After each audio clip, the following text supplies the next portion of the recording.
నమస్తే. మే 18వ తారీఖు రాహుకేతువులు రాహు భగవానుడు కేతు భగవానుడు కూడా రాశి పరివర్తన చెందుతారు. రాహుకేతువులు జనరల్గా సంవత్సరంన్నర అంటే 18 నెలల తర్వాత మారుతూ ఉంటారండి. అయితే ఈ రాహుకేతువుల రిజల్ట్స్ అందుకనే జనాన్ని జనరల్గా పీడిస్తూ ఉంటాయి, లేకపోతే లాభదాయకంగా ఉంటూ ఉంటాయి. ఒకవేళ గనక ఎప్పుడైనా సరే లాభకారకమైన గృహాల్లో గనక వీళ్ళు బెనిఫిక్ హౌసెస్లో గనక వచ్చినట్లయితే రాహుకేతువులు మంచి రిజల్ట్స్ ఇస్తారు. అదే గనక షష్ట అష్టమ 12వ స్థానాల్లో వ్యయ స్థానాల్లో కనుక వచ్చినట్లయితే కాస్త మనం అనుభవించే టైము కొంచెం ఎక్స్టెండెడ్గా ఫీల్ అవుతానికి అట్లాంటి ఆస్పెక్ట్స్ మనం చూస్తూ ఉండడం లాంటివి జరుగుతూ ఉంటాయి. అయితే ఈ రాహుకేతువులు ప్రస్తుతానికి రాహు భగవానుడు మీనరాశి యందు, కేతు భగవానుడు కన్యరాశి యందు నవంబర్ 2023 నుంచి కూడా అక్కడే గోచారంలో అక్కడి నుంచి ఉన్నారు. రేపు మే 18, 2025న వీళ్ళిద్దరూ కూడా రాహు భగవానుడు కుంభరాశిలోకి, తర్వాత కేతు భగవానుడు సింహరాశిలోకి వస్తారు. ఈ ఇద్దరు గ్రహాలు కూడా వీళ్ళు చెందుతున్న ఈ రాశి పరివర్తన ఏ రకంగా ఈ ఎఫెక్ట్స్ ఉంటాయి 12 రాశుల మీద అనేది ఈ వీడియోలో రానున్న వీడియోలో మనం తెలుసుకుందాం. రాహు భగవానుడు కేతు భగవానుడు రాశి సంచారం రేపు మే 18 చెందబోతున్నారు కాబట్టి రాహు భగవానుడు మీనం నుంచి కుంభానికి, కేతు భగవానుడు కన్య నుంచి సింహానికి వస్తున్నారు కాబట్టి కన్య రాశి వారి మీద ఏ రకంగా ఈ రాశి ప్రభావాలు ఏ రకంగా ఉంటాయో తెలుసుకుందాం. గ్రహ మార్పులు రాహు భగవానుడు సప్తమ స్థానంలో ఇప్పటిదాకా సంచారం చేస్తూ షష్టమ స్థానానికి వస్తున్నారు. అంటే రుణ రోగ శత్రు బాధలు ఇస్తారు. ఈ రుణాలు, రోగాలు, శత్రువులు లాంటివి బయటపడడానికి ఇక్కడ అవకాశాలు ఉంటూ ఉంటాయన్నమాట. ఇక్కడ ఏమవుతుందంటే షష్టమ స్థానాన్ని చూస్తున్న వాళ్ళు ఇక్కడ రుణాలు తీసుకోవాల్సిన అవసరం రావడం కానివ్వండి, ఏదైనా ఒక చిన్న రుణానికైనా వెళ్ళవలసిన అవసరం రానివ్వడం కానివ్వండి, ఇలాంటివి జరుగుతాయి. తర్వాత అంతర్గత రోగాలు కానివ్వండి, అంతర్గత దీర్ఘకాలిక వ్యాధులు కానివ్వండి, ఏదైనా ఒక చిన్న వ్యాధి కానివ్వండి, చిన్న నుంచి పెద్దది, ఏదో చిన్నది అనుకుందాం, పెద్దది ఏం కాదులేండి, అటువంటివి కానివ్వండి బయటపడడానికి ఇక్కడ అవకాశాలు ఉంటాయి. మెడికల్ చెకప్స్, టెస్టులు లాంటివి చేసుకోవాల్సిన అవసరం రావడం లాంటివి జరుగుతాయి. లేదా తల్లి సమానులు, మదర్ ఇన్ లా, పిన్ని, అమ్మమ్మ, నాయనమ్మ, పెద్దమ్మ వీళ్ళందరూ తల్లి సమానులే కదా, వీళ్ళకి ఏదన్నా కూడా మెడికల్గా ఏమన్నా ఎక్స్పెన్సెస్ కానీ, ఎక్స్పెన్సెస్ పక్కన పెట్టేదా, that's a small thing, but medical అవసరాలు, గుండె పడే బాధ కంటే ఈ డబ్బు పడే బాధ ఎక్కువ ఏం కాదు కదా. సో కాబట్టి ఆ మెడికల్ అవసరం వచ్చినప్పుడు మీరు మాత్రం దయించి రెడీగా ఉండండి. ఖచ్చితంగా ఏమన్నా అంటే ఏదైనా కొండంత అయ్యే లోపే ముందుగానే గోరంత ఉన్నప్పుడే దాన్ని తీసేస్తే ప్రాబ్లం లేకుండా ఉంటుంది. తర్వాత ఇక్కడ అలా చూస్తూనే భాగ్యస్థానాన్ని కూడా చూస్తారు కాబట్టి కాస్త గుళ్ళు గోపురాలు ఎక్కువగా తిరగడానికి అవకాశాలు ఉంటాయి. ఫాదర్తో రిలేషన్ పెంచుకోవడానికి అవకాశాలు ఉంటాయి. తండ్రితో ప్రేమానురాగాలుగా ఉండడానికి అవకాశాలు ఉంటూ ఉంటాయి అన్నమాట. తండ్రి సమానులు అంటే మామగారు, పెద్దనాన్న, వీళ్ళందరూ బాబాయిలు. అయితే కేతు భగవానుడు కనుక చూసుకున్నట్లయితే మీ రాశి అందే ఇప్పటిదాకా సంచారం చేస్తున్న కేతు భగవానుడు మీకు 12వ స్థానానికి వెళ్ళిపోతారు. అంటే హౌస్ ఆఫ్ లాసెస్కి వెళ్తారు. తర్వాత మీకు ఇక్కడ అంటే దూరంగా వెళ్ళడానికి అవకాశాలు, లేకపోతే దూరస్థాన ప్రయాణాలు, స్థానచలనాలు లాంటివి ఇవ్వడానికి జరుగుతూ ఉంటాయి. జీవితం అంటే ఏంటి అసలు, ఇలాంటి క్వశ్చన్స్ అన్నీ తలెత్తడానికి ఇక్కడ అవకాశాలు ఉంటూ ఉంటాయన్నమాట. తర్వాత మీ సోల్ గురించి మీరు తెలుసుకోవడానికి అవకాశాలు ఉంటాయి. మీ అటాచ్మెంట్స్ పెంచుకోవడానికి అవకాశాలు ఉంటాయి. తర్వాత మీ సెన్స్ ఆఫ్ రెస్పాన్సిబిలిటీని పెంచుకుంటూ ముందుకెళ్ళడానికి అవకాశాలు ఉంటాయి. అసలు మనం ఎందుకు జన్మెత్తాం? ఈ ఉద్యోగం చేయడానికా జన్మెత్తింది? ఇన్నాళ్ళు బతికింది ఈ ఉద్యోగం చేయడానికా, ఈ బిజినెస్ చేయడానికా అన్నట్టుగా ఉంటూ ఉంటుంది. లేదు, దీనికంటే ఎక్కువగా సాధించాలి, అసలు మనం అవతరించింది ఎందుకు అనే ఆ క్వశ్చన్ తలెత్తడం తథ్యం. అలాంటివి ఉన్నప్పుడు మీ సోల్ పవర్ గురించి తెలుసుకున్నట్లయితే ఖచ్చితంగా ముందుకు వెళ్ళడానికి అవకాశాలు ఉంటాయి. స్క్రీన్ మీద నంబర్స్ ఆల్రెడీ డిస్ప్లే చేయబడ్డాయి. దశమ స్థానాన్ని కూడా చూస్తారు కాబట్టి ఇక్కడ ఉద్యోగపరంగా మార్పులు, ఉద్యోగపరంగా ఫారెన్ ల్యాండ్ సెటిల్మెంట్, ఉద్యోగపరంగా దూరంగా వెళ్ళడం లాంటివి జరుగుతూ ఉంటాయన్నమాట. షార్ట్ జర్నీస్ ఎక్కువగా చేయడానికి అవకాశాలు ఉంటూ ఉంటాయి.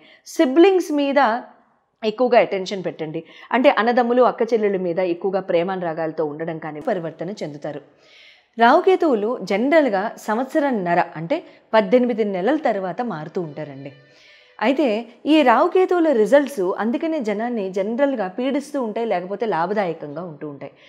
ఒకవేళ గనక ఎప్పుడైనా సరే లాభకారకమైన గృహాల్లో గనక వీళ్ళు బెనిఫిక్ హౌసెస్లో కనుక వచ్చినట్లయితే రాహుకేతువులు మంచి రిజల్ట్స్ ఇస్తారు. అదే గనక షష్ట అష్టమ 12వ స్థానాల్లో వ్యయ స్థానాల్లో కనుక వచ్చినట్లయితే కాస్త మనం అనుభవించే టైము కొంచెం ఎక్స్టెండెడ్గా ఫీల్ అవుతానికి అట్లాంటి ఆస్పెక్ట్స్ మనం చూస్తూ ఉండడం లాంటివి జరుగుతూ ఉంటాయి. అయితే ఈ రావుకేతువులు ప్రస్తుతానికి రావు భగవానుడు మీనరాశి యందు, కేతు భగవానుడు కన్యరాశి యందు నవంబర్ 2023 నుంచి కూడా అక్కడే గోచారంలో అక్కడి నుంచి ఉన్నారు. రేపు మే 18, 2025న వీళ్ళిద్దరూ కూడా రావు భగవానుడు కుంభరాశిలోకి, తర్వాత కేతు భగవానుడు సింహరాశిలోకి వస్తారు.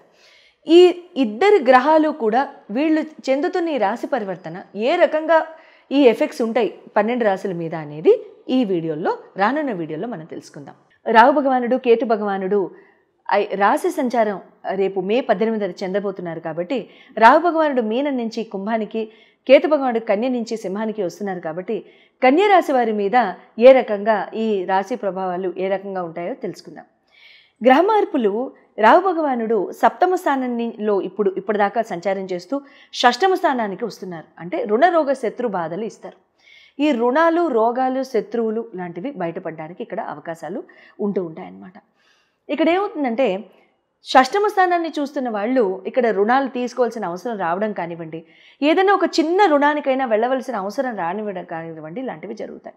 తర్వాత అంతర్గత రోగాలు కానివ్వండి, అంతర్గత దీర్ఘకాలిక వ్యాధులు కానివ్వండి, ఏదైనా ఒక చిన్న వ్యాధి కానివ్వండి, చిన్న నుంచి పెద్దది, ఏదో చిన్నది అనుకుందాం, పెద్దది ఏం కాదులేండి, అటువంటివి కానివ్వండి బయటపడడానికి ఇక్కడ అవకాశాలు ఉంటాయి. మెడికల్ చెకప్స్, టెస్టులు లాంటివి చేసుకోవాల్సిన అవసరం రావడం లాంటివి జరుగుతాయి. లేదా తల్లి సమానులు, మదర్ ఇన్ లా, పిన్ని, అమ్మమ్మ, నాయనమ్మ, పెద్దమ్మ, వీళ్ళందరూ తల్లి సమానులే కదా, వీళ్ళకి ఏదన్నా కూడా మెడికల్గా ఏమన్నా ఎక్స్పెన్సెస్ కానీ, ఎక్స్పెన్సెస్ పక్కన పెట్టేదా, that's a small thing, but medical అవసరాలు, గుండె పడే బాధ కంటే ఈ డబ్బు పడే బాధ ఎక్కువ ఏం కాదు కదా. సో కాబట్టి ఆ మెడికల్ అవసరం వచ్చినప్పుడు మీరు మాత్రం దయించి రెడీగా ఉండండి. ఖచ్చితంగా ఏమన్నా అంటే ఏదైనా కొండంత అయ్యే లోపే ముందుగానే గోరంత ఉన్నప్పుడే దాన్ని తీసేస్తే ప్రాబ్లం లేకుండా ఉంటుంది. తర్వాత ఇక్కడ అలా చూస్తూనే భాగ్యస్థానాన్ని కూడా చూస్తారు కాబట్టి కాస్త గుళ్ళు గోపురాలు ఎక్కువగా తిరగడానికి అవకాశాలు ఉంటాయి. ఫాదర్తో రిలేషన్ పెంచుకోవడానికి అవకాశాలు ఉంటాయి. తండ్రితో ప్రేమానురాగాలుగా ఉండడానికి అవకాశాలు ఉంటూ ఉంటాయి అన్నమాట. తండ్రి సమానులు అంటే మామగారు, పెద్దనాన్న, వీళ్ళందరూ బాబాయిలు. అయితే కేతు భగవానుడు కనుక చూసుకున్నట్లయితే మీ రాశి అందే ఇప్పటిదాకా సంచారం చేస్తున్న కేతు భగవానుడు మీకు 12వ స్థానానికి వెళ్ళిపోతారు. అంటే హౌస్ ఆఫ్ లాసెస్కి వెళ్తారు. తర్వాత మీకు ఇక్కడ అంటే దూరంగా వెళ్ళడానికి అవకాశాలు, లేకపోతే దూరస్థాన ప్రయాణాలు, స్థానచలనాలు లాంటివి ఇవ్వడానికి జరుగుతూ ఉంటాయి. జీవితం అంటే ఏంటి అసలు, ఇలాంటివి క్వశ్చన్స్ అన్నీ తలెత్తడానికి ఇక్కడ అవకాశాలు ఉంటూ ఉంటాయన్నమాట. తర్వాత మీ సోల్ గురించి మీరు తెలుసుకోవడానికి అవకాశాలు ఉంటాయి. మీ అటాచ్మెంట్స్ పెంచుకోవడానికి అవకాశాలు ఉంటాయి. తర్వాత మీ సెన్స్ ఆఫ్ రెస్పాన్సిబిలిటీని పెంచుకుంటూ ముందుకెళ్ళడానికి అవకాశాలు ఉంటాయి. అసలు మనం ఎందుకు జన్మెత్తాం? ఈ ఉద్యోగం చేయడానికా జన్మెత్తింది?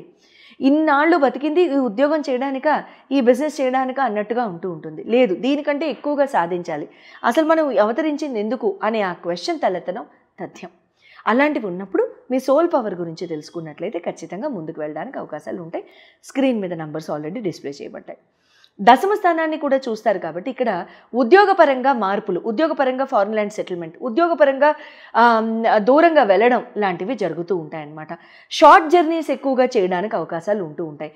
సిబ్లింగ్స్ మీద ఎక్కువగా అటెన్షన్ పెట్టండి. అంటే అన్నదమ్ములు, అక్క చెల్లెళ్ళ మీద ఎక్కువగా ప్రేమానురాగాలతో ఉండడం కానివ్వండి, వాళ్ళ అవసరాలు తీర్చడం కానివ్వండి, వాళ్ళకి ఏమైనా అవసరాలు ఉంటే వాళ్ళు అడగకుండానే ముందుగానే మనమే చేయూతనివ్వడం కానివ్వండి, ఇలాంటివి చేస్తూ ఉండండి. శుభం జరుగుతుంది. శుభం.